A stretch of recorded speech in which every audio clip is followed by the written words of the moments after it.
Nous avons le plaisir d'avoir aujourd'hui avec nous Nicolas Bacquer de l'IRD qui va nous parler de modèles mathématiques pour les débuts de l'épidémie de coronavirus en France. Nicolas, c'est à toi. Merci et bonjour à tous. Donc, je vais commencer par vous montrer la courbe bien connue de tout le monde.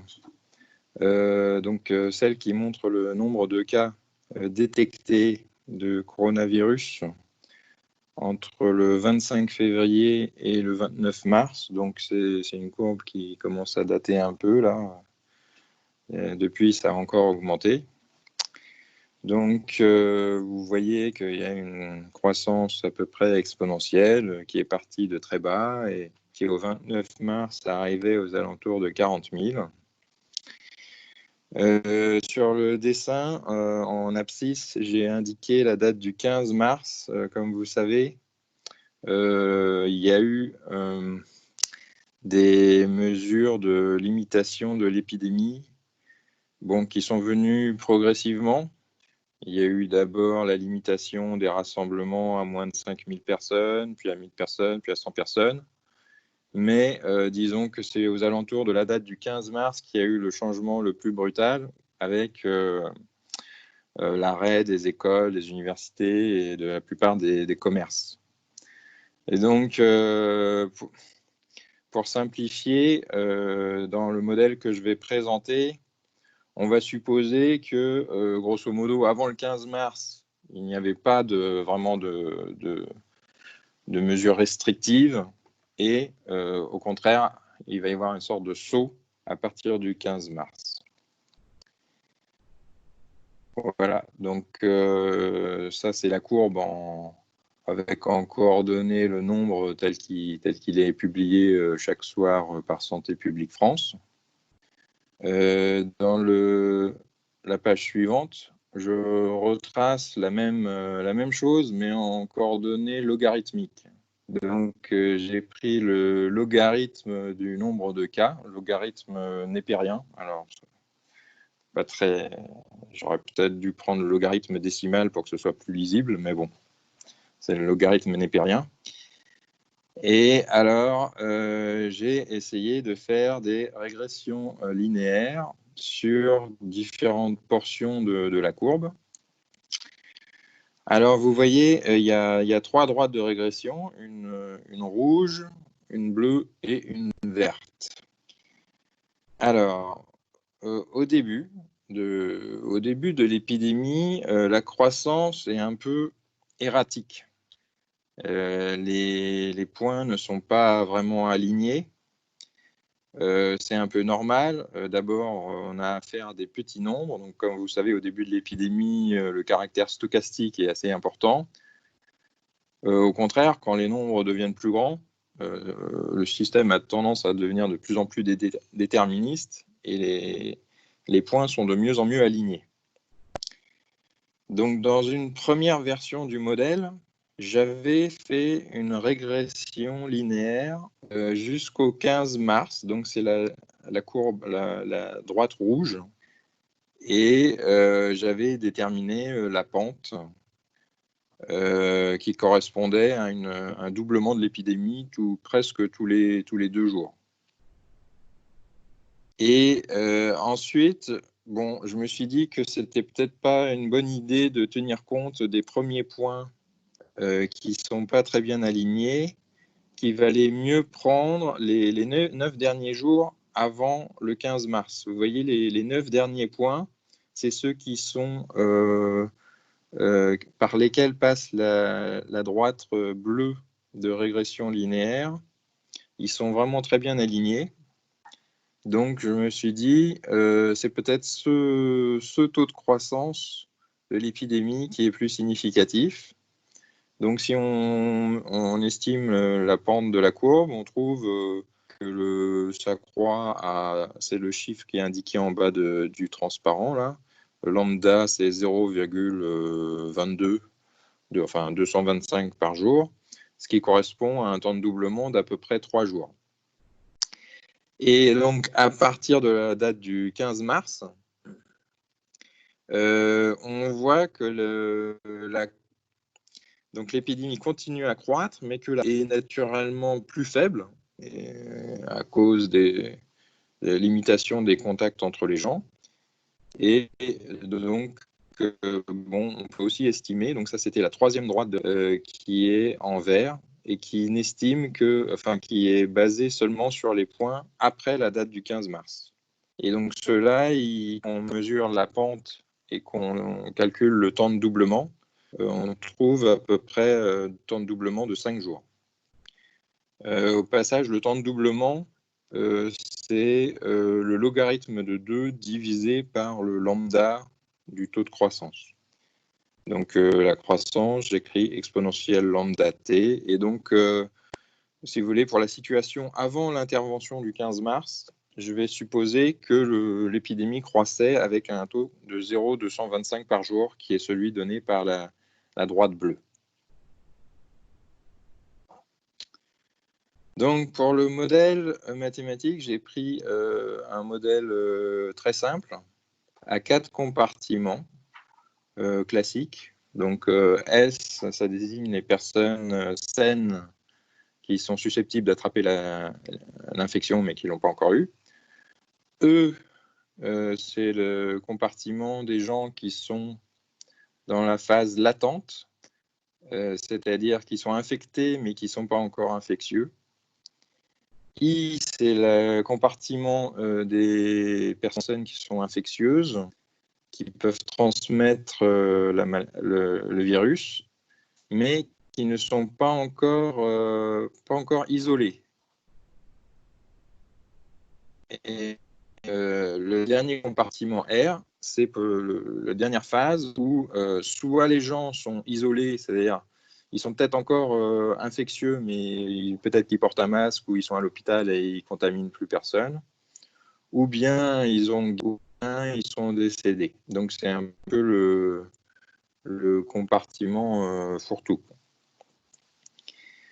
Bon, alors je sais bien qu'il y a eu la question de savoir comment on tient compte des personnes qui sont asymptomatiques et tout ça. Mais disons que j'ai essayé un modèle le plus simple. Et si vous voulez, d'une certaine manière, les personnes asymptomatiques, on peut dire qu'elles rentrent quand même dans le modèle, mais ce sont ceux qui restent très peu de temps, disons, dans le compartiment I. Alors, donc les équations, ce sont les équations classiques des modèles qu'on appelle SEIR. Donc le nombre de personnes susceptibles décroît, d'autant plus que le taux de contact que j'ai noté petit a est grand. Et les personnes susceptibles, quand elles croisent quelqu'un au hasard, la probabilité que cette personne soit infectieuse, c'est I sur grand N. Donc ça explique le terme de la première équation. Donc ces gens-là qui sont infectés rentrent dans la case latente, E, dont ils sortent à une vitesse, enfin à un taux petit b. Et une fois qu'ils sont dans le compartiment I, ils en sortent aussi, mais avec un taux petit c. Donc, évidemment, il y a un problème d'estimation de paramètres. Alors, pour le petit b, j'ai pris que l'inverse était d'environ 4 jours, c'est-à-dire 4 jours dans la période latente. Donc ça, c'était un peu basé sur ce que j'avais lu dans la littérature. Alors notez que dans la littérature, il y a une petite distinction entre la période latente et la période d'incubation. La période d'incubation, c'est la période avant que vous ayez des symptômes visibles, disons, alors que la période latente, c'est la période pendant laquelle vous n'êtes pas infectieux. Or, vous savez que, vous avez entendu qu'il y a une interrogation pour savoir si on pouvait être infectieux avant d'avoir des symptômes. Donc, c'est normal que peut-être 4 jours, ce soit un peu plus court que la période d'incubation qui, dans la littérature, on trouve plus 5 ou 6 jours. Donc, j'ai pris 4 jours. Bon. Alors, ce qui est plus difficile encore à estimer, c'est le petit c. Le petit c, c'est combien de temps on reste infectieux avant d'être isolé. Donc, ce n'est pas vraiment lié à la période d'infectiosité naturelle. Si vous voulez, si les gens restaient sans être isolés, bon, bah, ils seraient peut-être infectieux pendant longtemps, pendant une dizaine de jours. Mais là, c'est avant d'être repérés, détectés et mis à l'hôpital. Donc, ça dépend, si vous voulez, de la rapidité avec laquelle les gens sont repérés et appellent le SAMU et tout ça.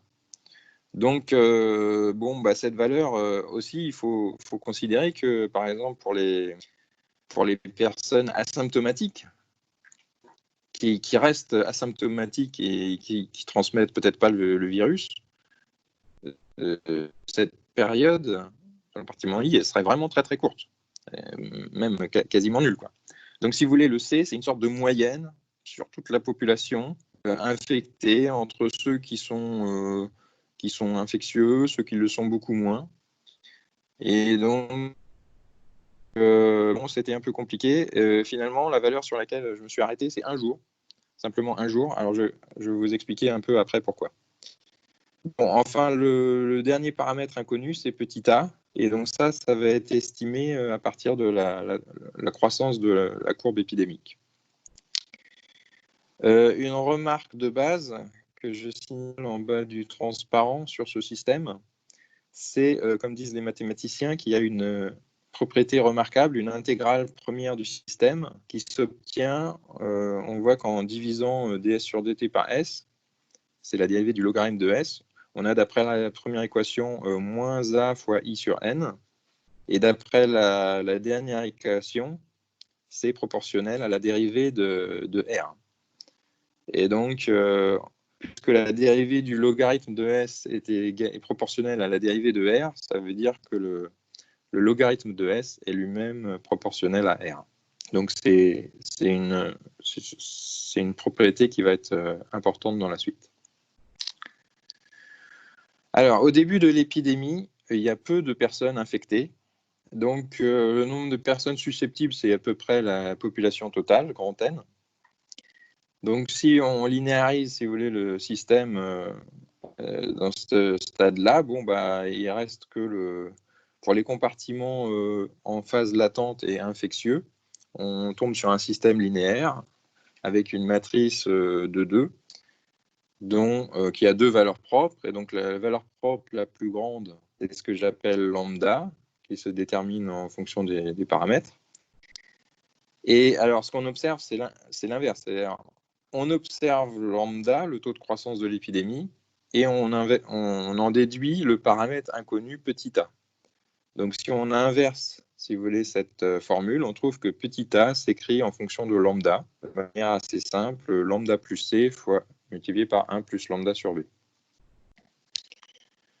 Donc, connaissant lambda par la courbe épidémique et ayant intuité les paramètres petit b et petit c, on en déduit petit a. Et en général, on préfère plutôt parler du rapport A sur C, qui se note traditionnellement R0. Vous avez sans doute entendu parler de R0 dans les journaux. Et qui, au passage, je signale,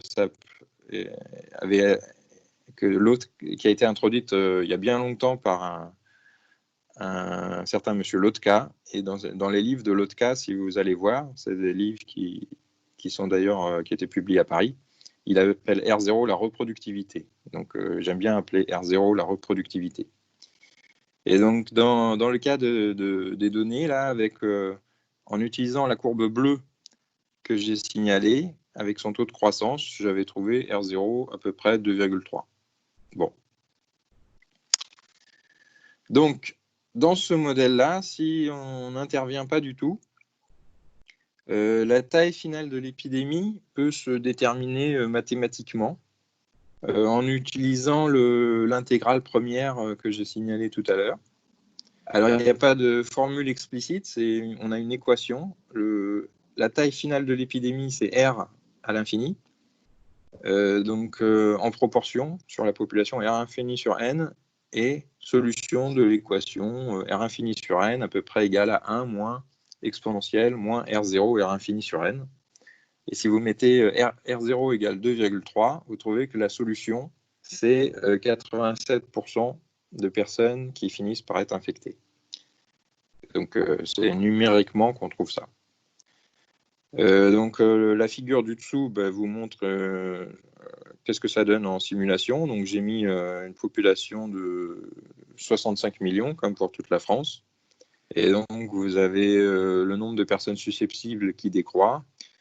Le nombre de personnes infectées, c'est la courbe en rouge. Non, infectieux en rouge. Ceux qui sont infectés en phase latente, c'est en bleu, c'est eux. Et puis, ceux qui sont dans le compartiment R, c'est en vert. Donc, bon, évidemment, 87% de 65 millions, ça fait un chiffre énorme. Et donc, en pratique, c'est pas comme ça que ça se passe. Les autorités ne pas l'épidémie passer. Intervention. Un premier scénario vraiment simpliste. J'ai supposé que à partir d'un certain temps, le taux de contact était réduit à 0. C'est vraiment un scénario très optimiste. Hein. Donc, il n'y a plus du tout d'infection. Et la question, c'est de savoir quelle sera la taille finale de l'épidémie dans ce cas-là. Quelle serait la taille finale de l'épidémie?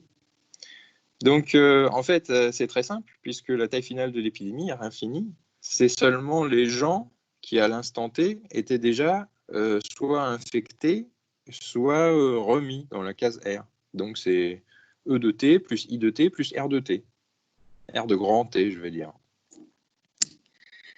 Et donc, si cette date grand T est ni trop petite, ni trop grande, alors pourquoi ni trop petite, ni trop grande? Si c'est trop petit, vous êtes dans les phases de début de l'épidémie, un peu stochastique, c'est pas très clair. Si vous faites un T qui est trop grand, l'épidémie est déjà passée. Vous réagissez trop tard.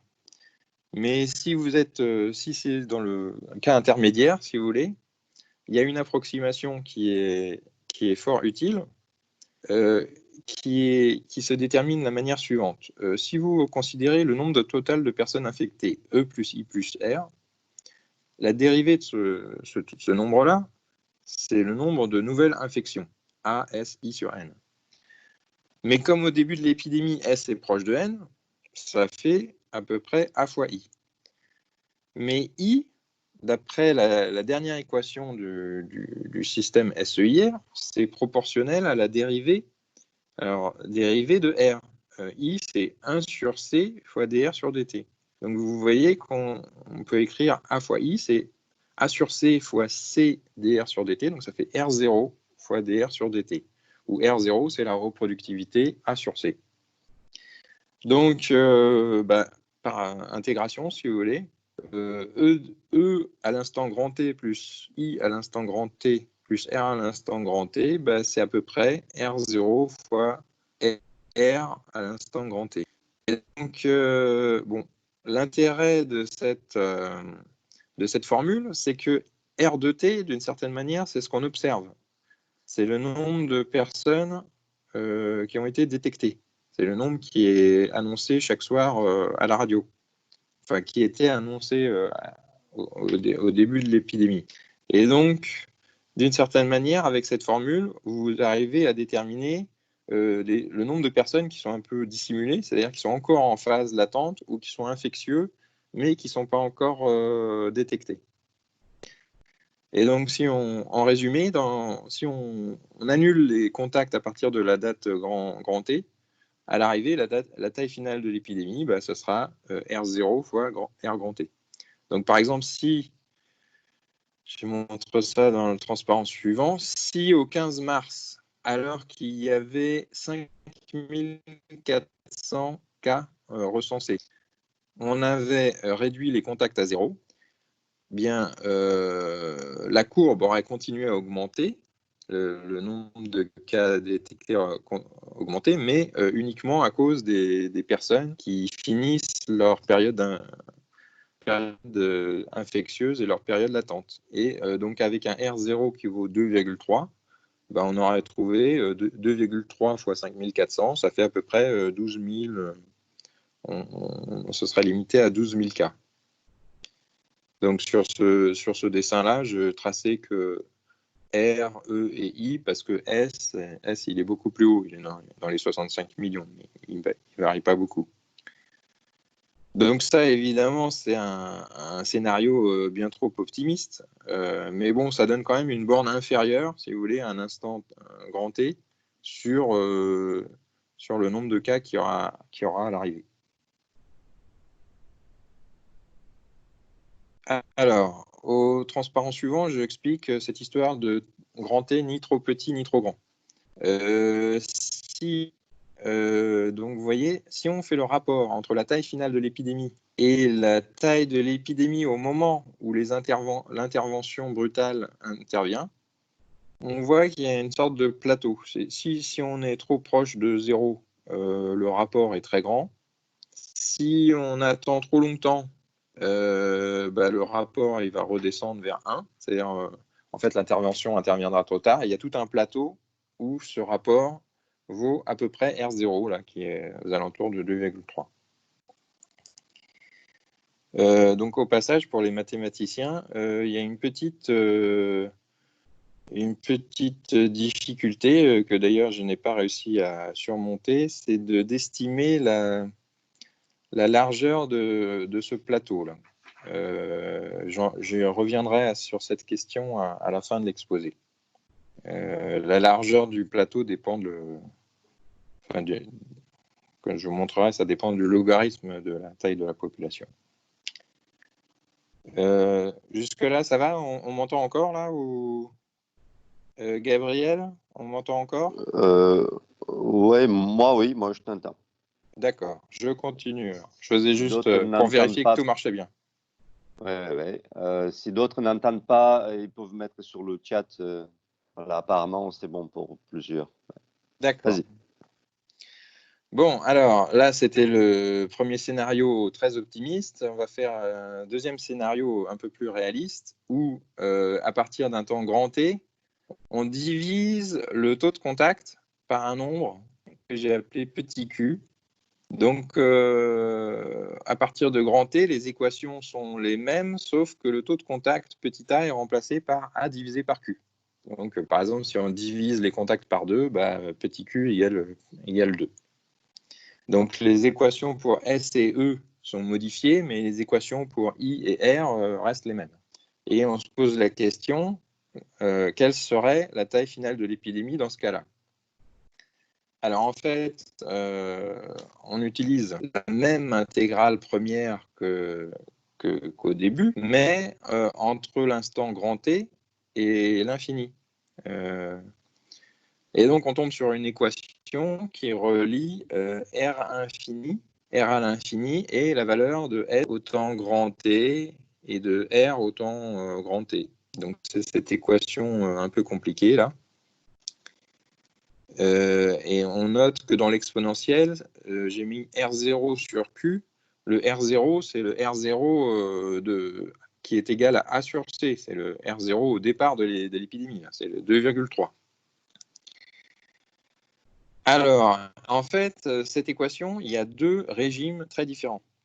Si Q est plus petit que R0, ça veut dire si on a réduit les contacts, mais pas beaucoup, par exemple, pour R0 égale 2,3, si par exemple on a divisé que par 2 ou divisé par 1,5, dans ce cas-là, il y a une solution, on peut aussi en quelque sorte simplifier l'équation exacte. Dans ce cas-là, la taille finale de l'épidémie est grande. R infini sur n, c'est une proportion importante de la population, et du coup, on peut négliger dans l'équation le terme R de t, par exemple. Et le terme S de t sur n, il est à peu près égal à 1. Et donc, on tombe sur une équation, R infini sur n égale 1 moins exponentielle, moins R0 sur Q, R infini sur n. Pardon. Donc, ça, si vous voulez, c'est l'équation classique qu'on retrouve dans tous les livres. Donc, le côté un peu intéressant, c'est le cas au contraire où Q est plus grand que R0. Donc, Q plus grand que R0, c'est par exemple si on avait divisé le contact par 3, 4, 5. Dans ce cas-là, l'équation pour la taille finale de l'épidémie se simplifie, mais différemment. C'est-à-dire que dans ce cas-là, on est passé d'un régime surcritique à un régime sous-critique. La taille finale de l'épidémie est petite, donc ça veut dire que R infini sur n est petit. Et quand on remplace ça dans l'équation, en utilisant en particulier l'équation que j'avais indiquée tout à l'heure, c'est-à-dire que on sait que à l'instant grand T, E plus I plus R, c'est à peu près R0 fois N. Donc on a une estimation de S de T, on remplace dans l'équation, on fait un développement limité le plus simple, à l'ordre 1 de l'exponentielle. On arrange et on trouve la formule que la taille finale de l'épidémie, c'est la taille de l'épidémie à l'instant où on a introduit les mesures, R de T, multiplié par R0, multiplié par un facteur qui est 1 moins 1 sur Q sur 1 moins R0 sur Q. Donc en particulier, vous voyez, si on fait tendre Q vers l'infini, c'est-à-dire si vraiment on réduit beaucoup les contacts, comme dans le premier scénario. Le premier scénario, c'est Q qui tend vers l'infini. Et ben le terme correctif, la fraction, elle tend vers 1, et on retrouve les formules R de l'infini, c'est R de T fois R0.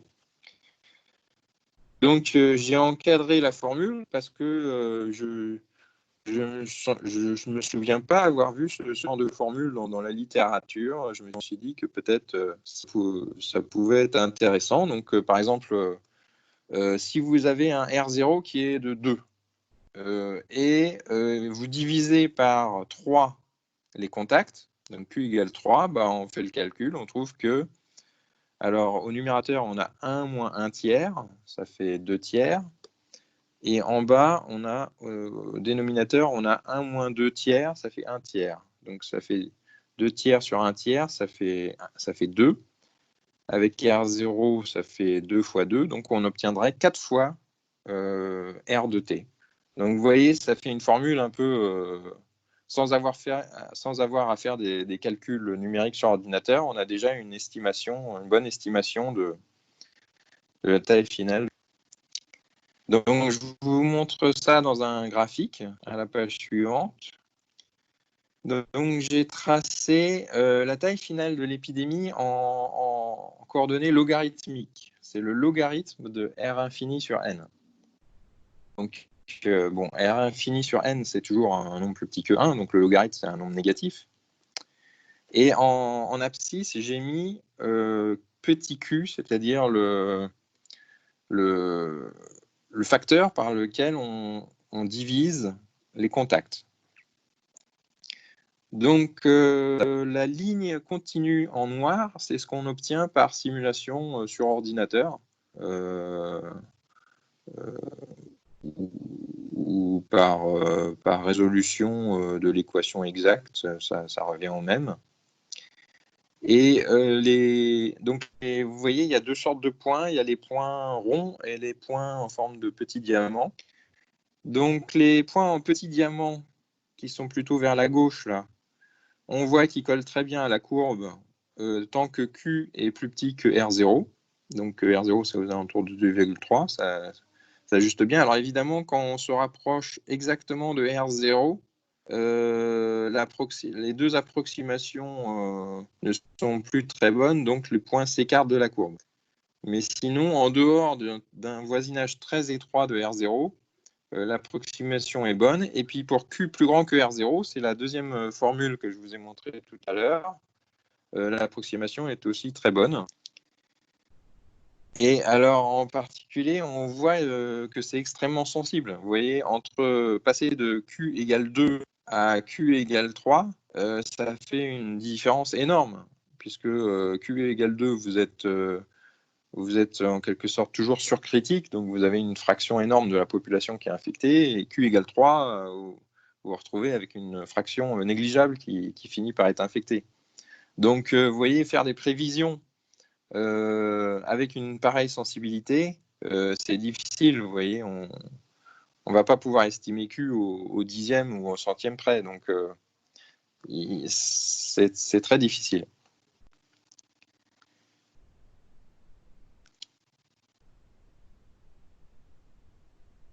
Voilà. On peut éventuellement estimer ce paramètre Q à partir des données qui ont suivi l'intervention du 15 mars. Donc, c'est ce que je montre dans la figure suivante. Donc, il y a toujours le nombre de cas en échelle logarithmique. Donc, cette fois-ci, les points, ce n'est pas des points de formule approchée, là, c'est les données. Et j'ai fait des simulations sur mon ordinateur en prenant différentes valeurs du paramètre petit q. Donc, si on divise par 1,5, c'est la courbe bleue tout en haut. Si on divise par 1,7, c'est en dessous, 2 et 3. Et donc, vous voyez que dans mon modèle, on a plutôt l'impression que Q a été divisé par 1,7 après le 15 mars. Et 1,7 étant plus petit que 2,3, le R0 que j'avais estimé, ça veut dire qu'on serait encore dans une situation surcritique, quoi. Donc, a priori, si les choses demeurent comme ça et si vraiment le modèle est correct, la prévision de la taille finale serait assez grande, quoi. Bon, évidemment, c'est un modèle un peu simpliste, donc on ne peut pas y croire de manière absolue, évidemment, mais bon, c'est quand même une première indication. Et puis surtout, je trouvais que le petit calcul que j'avais fait était suffisamment simple pour éventuellement être enseigné même à l'université, même à un niveau pas très élevé. C'est un modèle, bon, on enseigne rarement les modèles épidémiques à l'université, mais si jamais un jour on les enseigne, on enseignera probablement le modèle SIR, les modèles SEIR à coefficient constant d'abord, mais ce modèle avec deux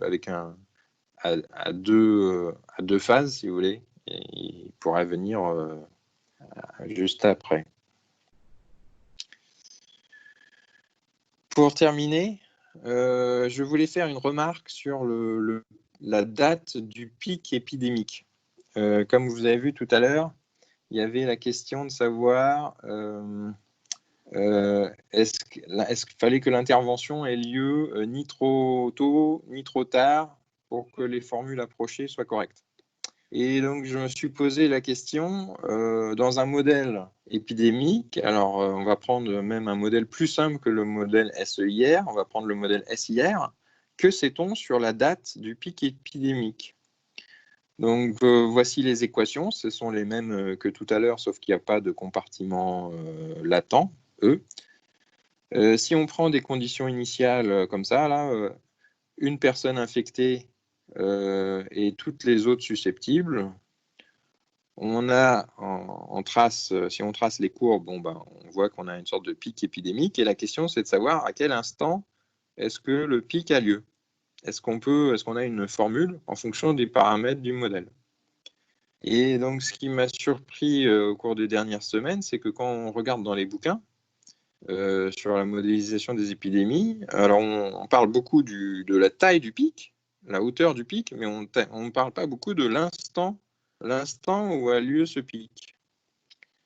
Donc, si on l'appelle tôt, cet instant-là, l'instant où a lieu le pic de l'épidémie, un petit calcul à partir du système SIR montre que il est donné par une intégrale, donc une intégrale un peu compliquée là, Mais si on fait tendre la taille de la population n vers l'infini, on peut déterminer un équivalent de cette intégrale.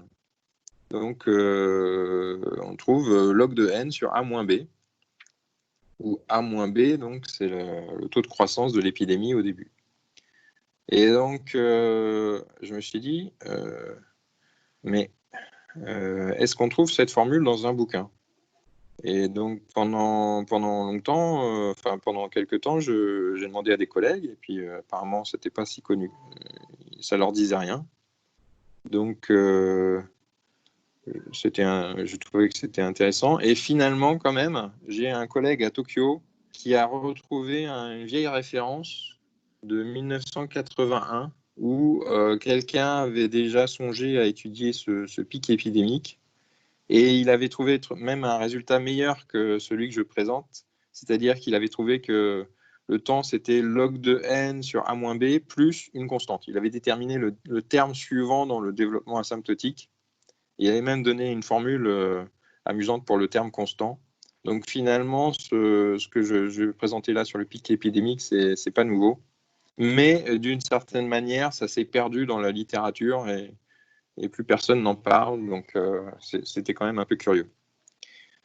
Au passage, je signale que pour le modèle SEIR, à ma connaissance, ce n'est pas encore, ça reste, comme on dit en mathématiques, un problème ouvert, c'est-à-dire que numériquement, on voit facilement que le taux, la date du pic va aussi se comporter comme le logarithme de n sur, alors ce ne sera pas a moins b, mais ce sera le taux de croissance de l'épidémie au début, le lambda de tout à l'heure, du modèle SEIR, la plus grande valeur propre d'une matrice de 2. Mais jusqu'à présent, je n'ai pas réussi à le démontrer. Et même numériquement, on peut voir que le terme suivant, c'est aussi une constante, et ce sera certainement encore plus difficile d'obtenir la constante suivante dans le modèle SEIR. Voilà, donc si les détails vous intéressent, donc il y a deux références. Le premier, donc c'est l'essentiel que j'ai présenté, là vous trouvez ça sur HAL. La remarque sur la date du pic épidémique, j'ai aussi déposé ça sur HAL. Et j'ai une petite observation. Moi, je suis un adepte de la traduction automatique. Et donc maintenant, il y a une méthode pour traduire facilement les articles qu'on écrit. C'est pas compliqué. Une fois que vous avez votre article écrit en Word ou en LaTeX, il vous suffit de, grosso modo, 1 heure pour le transformer en un fichier HTML qui sera traduisible par Google, par Chrome. Et donc, pour tous mes articles, j'ai fait ce petit travail de conversion en HTML. Et c'est pour ça que si vous allez sur HAL, sur ces articles, si vous allez voir dans les fichiers qui sont attachés, il y a des fichiers supplémentaires attachés.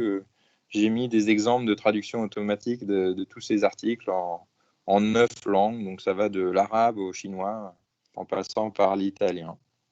Et si les langues ne conviennent pas, j'ai mis aussi le fichier HTML de sorte que vous pouvez choisir la langue de traduction. Si vous voulez traduire en roumain, c'est aussi possible.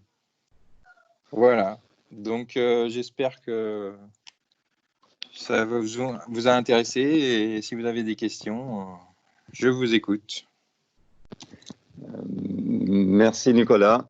Donc là, effectivement, j'invite les gens à poser des questions. Mettez votre microphone sur unmute et n'hésitez pas à poser vos questions.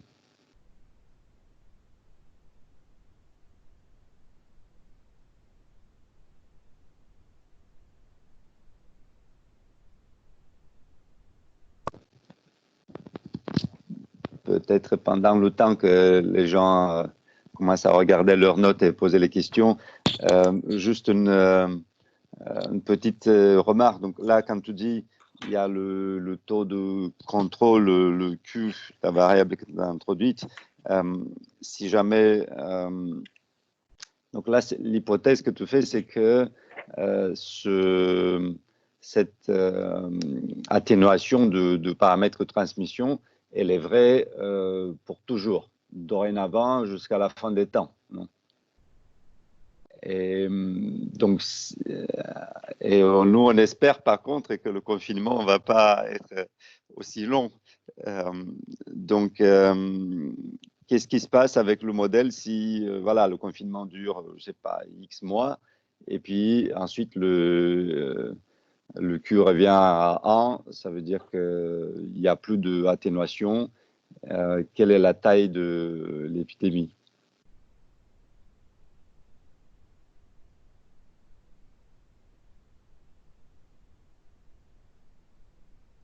Allô, est-ce que tu as pu m'entendre?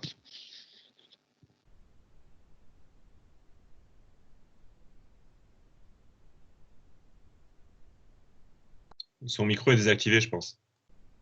Ah, ouais, active ton micro, c'est Nicolas.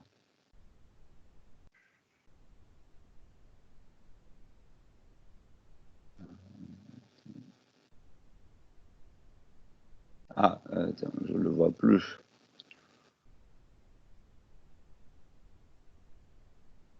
Nicolas, est-ce que tu nous entends?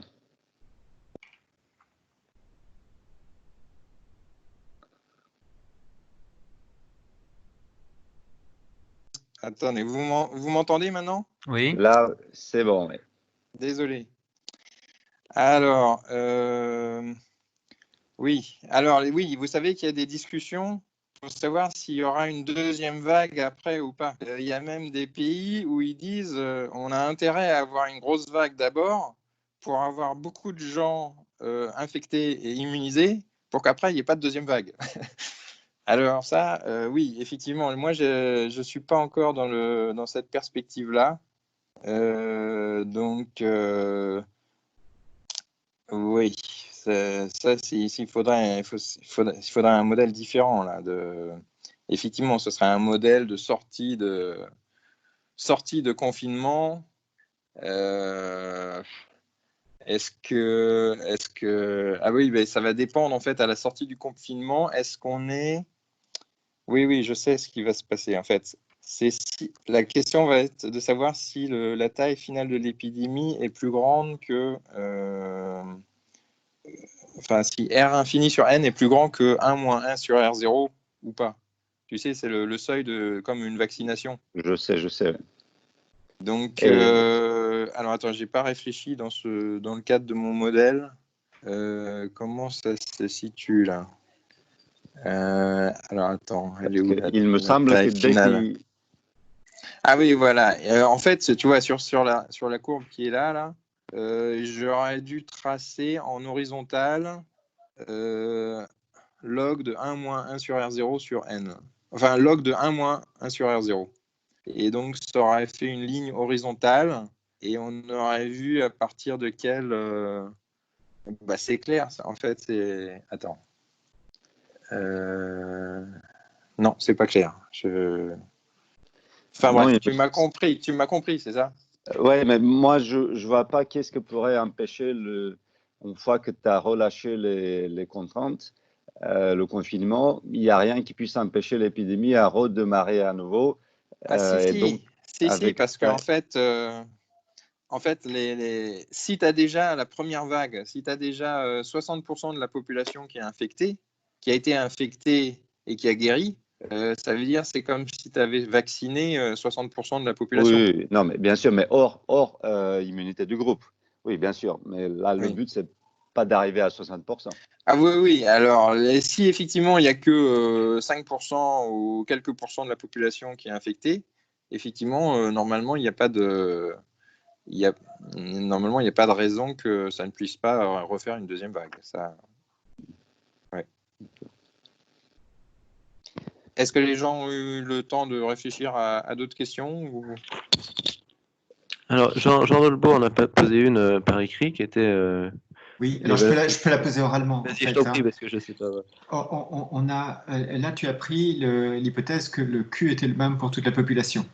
Or, avec les mesures qui ont été prises actuellement, ce n'est pas le cas. Il y a des gens qui continuent à travailler, par exemple dans les supermarchés, Et puis, il y a des gens même dont le Q est peut-être encore plus défavorable dans les soignants, donc qui, eux, sont des disséminateurs de l'épidémie.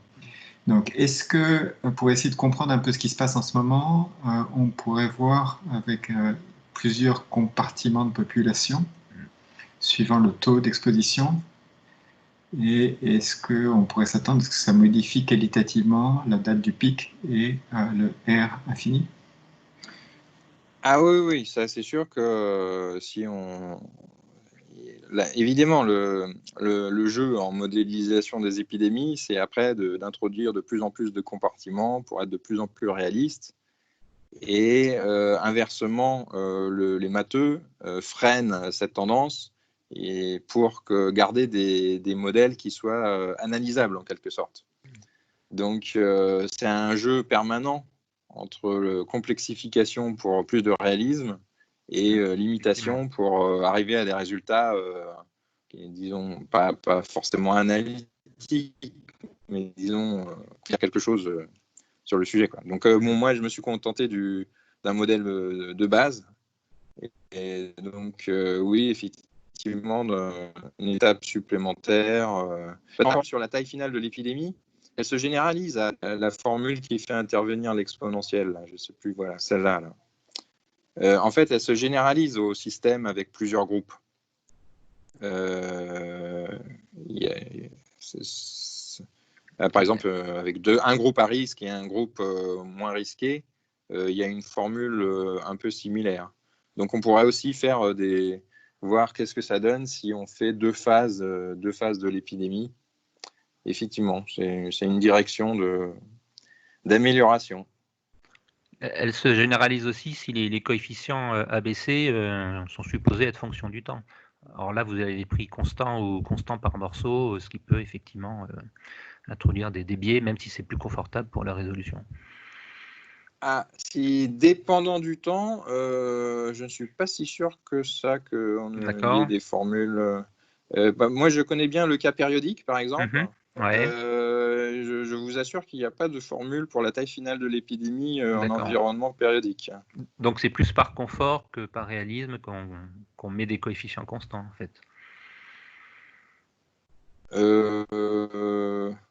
Oui, alors par exemple, je sais qu'il y a des groupes qui ont fait une exponentielle, vous voyez, c'est-à-dire un taux constant d'abord, et à partir de la date de confinement, au lieu de mettre une marche d'escalier, si vous voulez, ils ont mis une exponentielle. Une fonction lisse, quoi. Voilà, que ce ne soit pas discontinu. D'accord. Donc, alors évidemment, ils peuvent faire des simulations. Mais à ma connaissance, ils ne peuvent pas faire. Il n'y a pas de formule avec comme ça d'exponentielle. D'accord. Donc le mieux qu'on puisse faire, c'est effectivement, comme vous l'avez fait, faire intervenir la quantité Q et puis faire des simulations sur diverses formules de Q, voilà, pour rendre un petit peu le coefficient invariable, quoi. Oui, oui. Avec les simulations, on peut tout faire. Il n'y a pas de problème. Et pour B et C, il n'y a pas la même approche, en fait. B et C. Alors, non, B, attendez. B, c'est la phase latente, on n'y peut pas grand-chose là. Ce qu'on peut changer, c'est C. C, c'est le temps qu'on reste avant d'être détecté et isolé. Donc ça, effectivement, si vous réduisez, si vous augmentez C plutôt, si vous augmentez C, les gens restent moins longtemps dans la nature infectieux.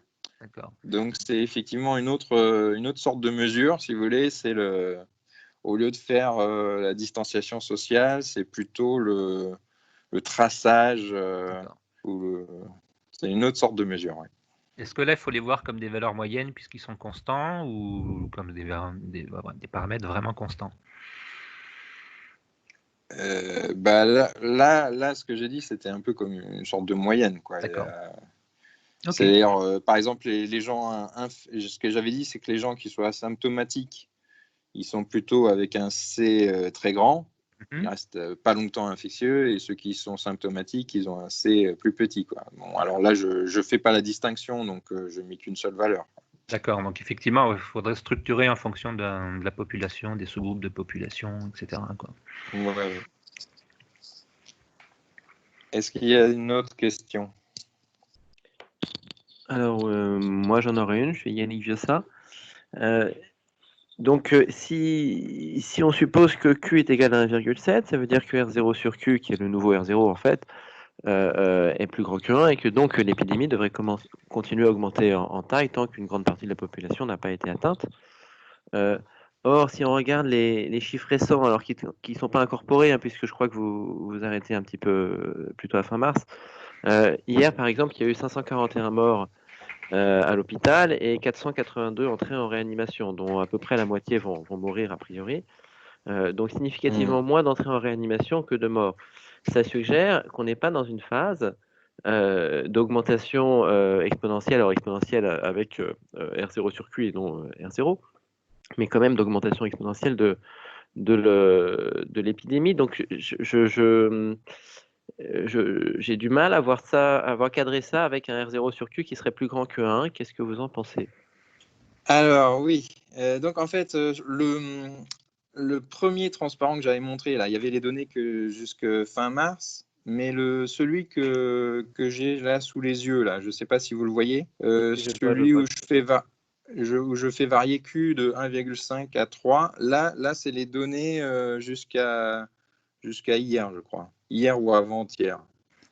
Donc oui, on a une impression que ça. Vous voyez, je ne sais pas si vous voyez les points. Alors, le Q égale 1,7, c'est la deuxième courbe bleue en partant du haut, là.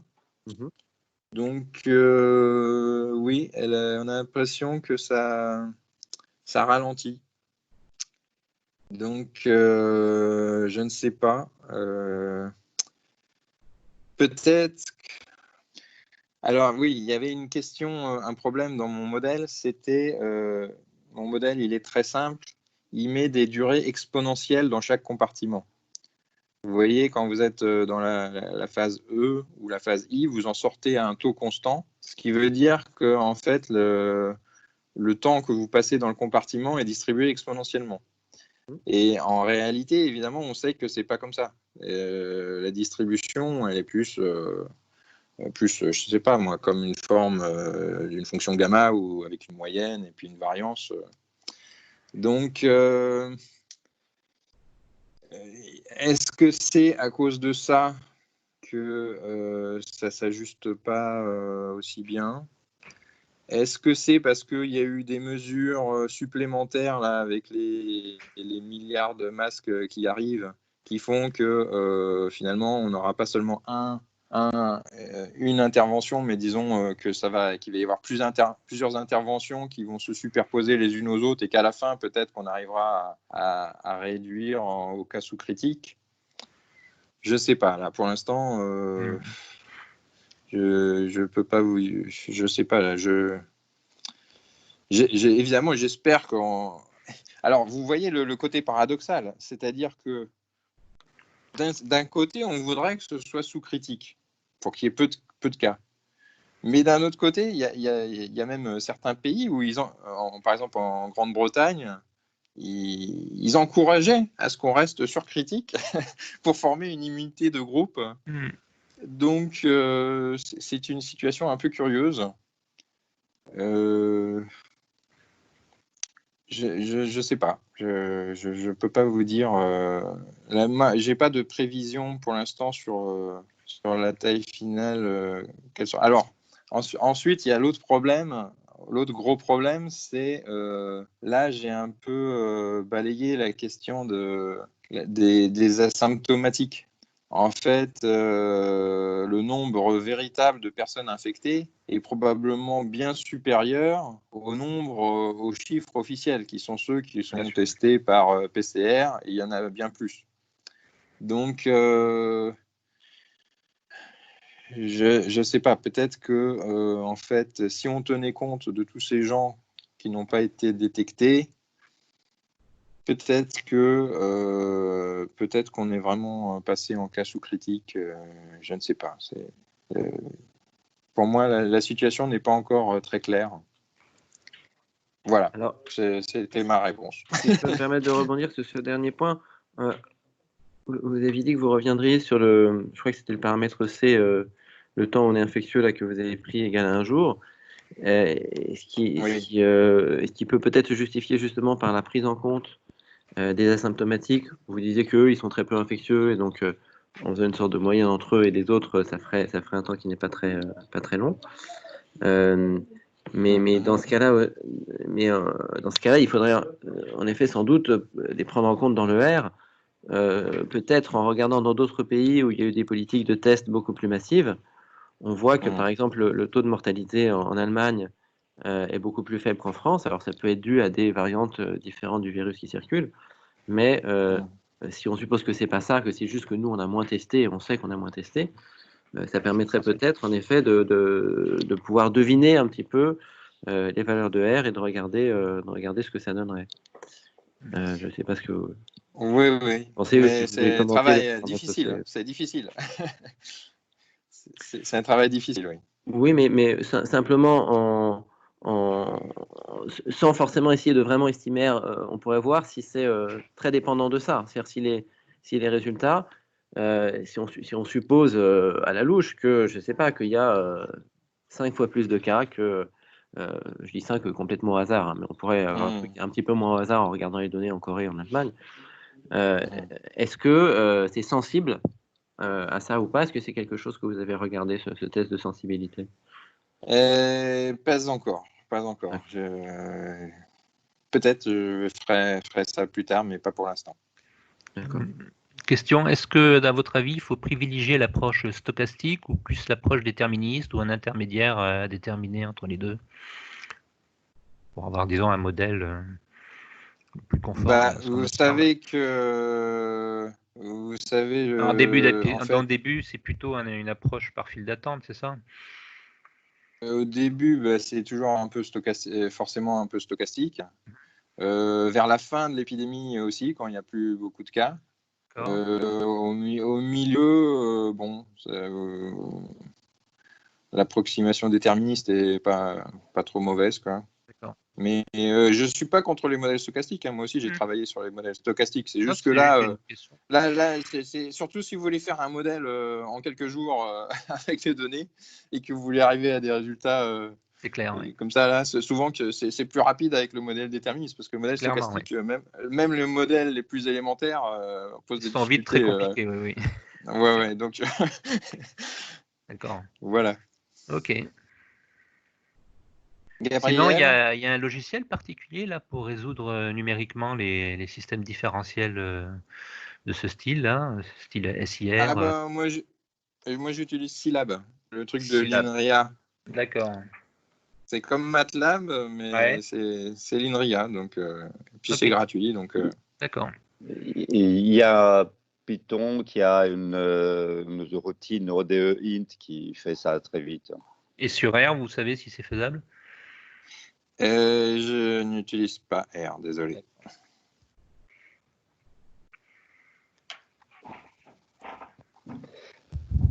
Est-ce qu'il y aurait d'autres questions? Yannick, à nouveau, je me posais une question.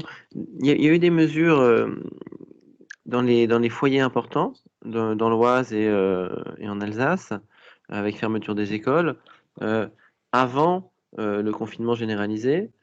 Est-ce que ça serait intéressant? Je ne me rends pas compte si numériquement ça a eu un impact important par rapport au confinement généralisé, c'est-à-dire si une grosse partie de l'épidémie était à ce moment-là consacrée dans ces régions, concentrée dans ces régions. Donc, est-ce que ça serait intéressant de prendre ça en compte ou pas? Voilà, qu'est-ce que vous en pensez? Oui. Que dire?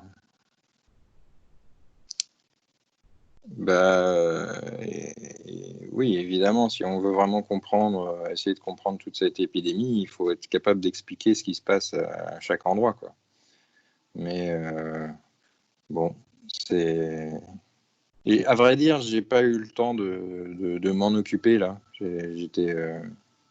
J'ai commencé très tard à travailler sur le sujet en fait. Pendant longtemps, j'étais un peu comme les autres en France. Je regardais ça un peu de loin, et puis d'un seul coup, ça nous est tombé sur la tête. Alors, je me suis dit, il fallait que je fasse quelque chose. Donc, ce que vous voyez, j'avais pas commencé avant le 15 mars. Hein, donc, c'est un travail qui a été fait très rapidement. Donc, j'ai pas eu le temps de regarder ni ce qui se passait dans les autres pays, ni ce qui s'est passé en France à des échelles plus régionales.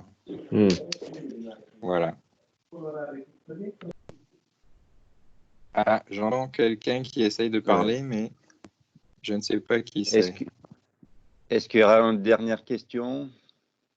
Est-ce que c'est possible de nous envoyer les PowerPoint que vous avez présentés par mail ou on peut les récupérer confortablement ailleurs? Ils sont déjà dans le fichier de groupe.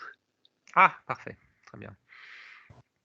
En fait, Gabriel, j'ai essayé moi de charger, c'est Catherine Cavalin, j'ai essayé de charger le dernier. En fait, je peux le regarder, mais alors peut-être que j'ai pas trouvé, je n'arrive pas à le télécharger.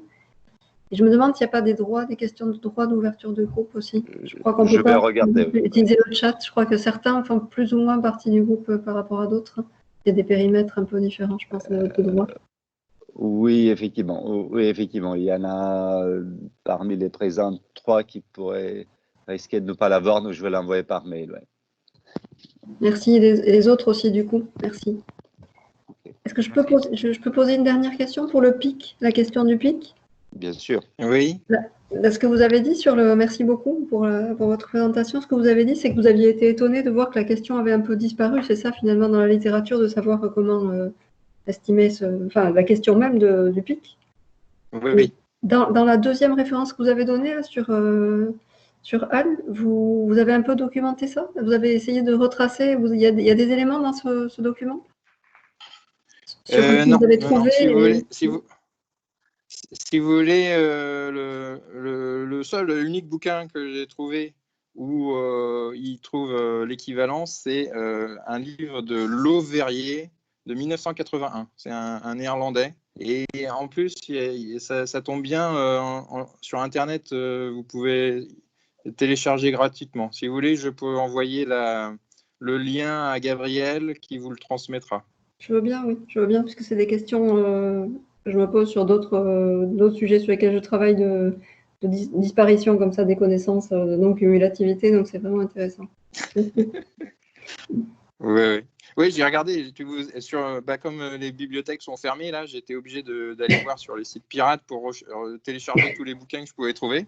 Alors, j'ai trouvé des bons sites là, qui me donnaient une vingtaine de bouquins, mais dans la vingtaine de bouquins que j'avais consultés, ça y était pas. Alors, mais bon, finalement, mon collègue à Tokyo avait une meilleure mémoire que moi, et donc il m'a retrouvé un vieux bouquin. Voilà, j'enverrai le lien à Gabriel. C'est un résultat sur la cumulativité de la science, et en époque de confinement, avec les ressources qu'on a, on trouve des choses qu'on avait oubliées, c'est ça? Voilà. C'est un résultat en histoire des sciences qui est drôlement intéressant. Merci. De rien. Merci Nicolas. Pour l'instant, on va s'arrêter là aujourd'hui. Donc, s'il y a d'autres questions, n'hésitez pas soit à lui envoyer directement à Nicolas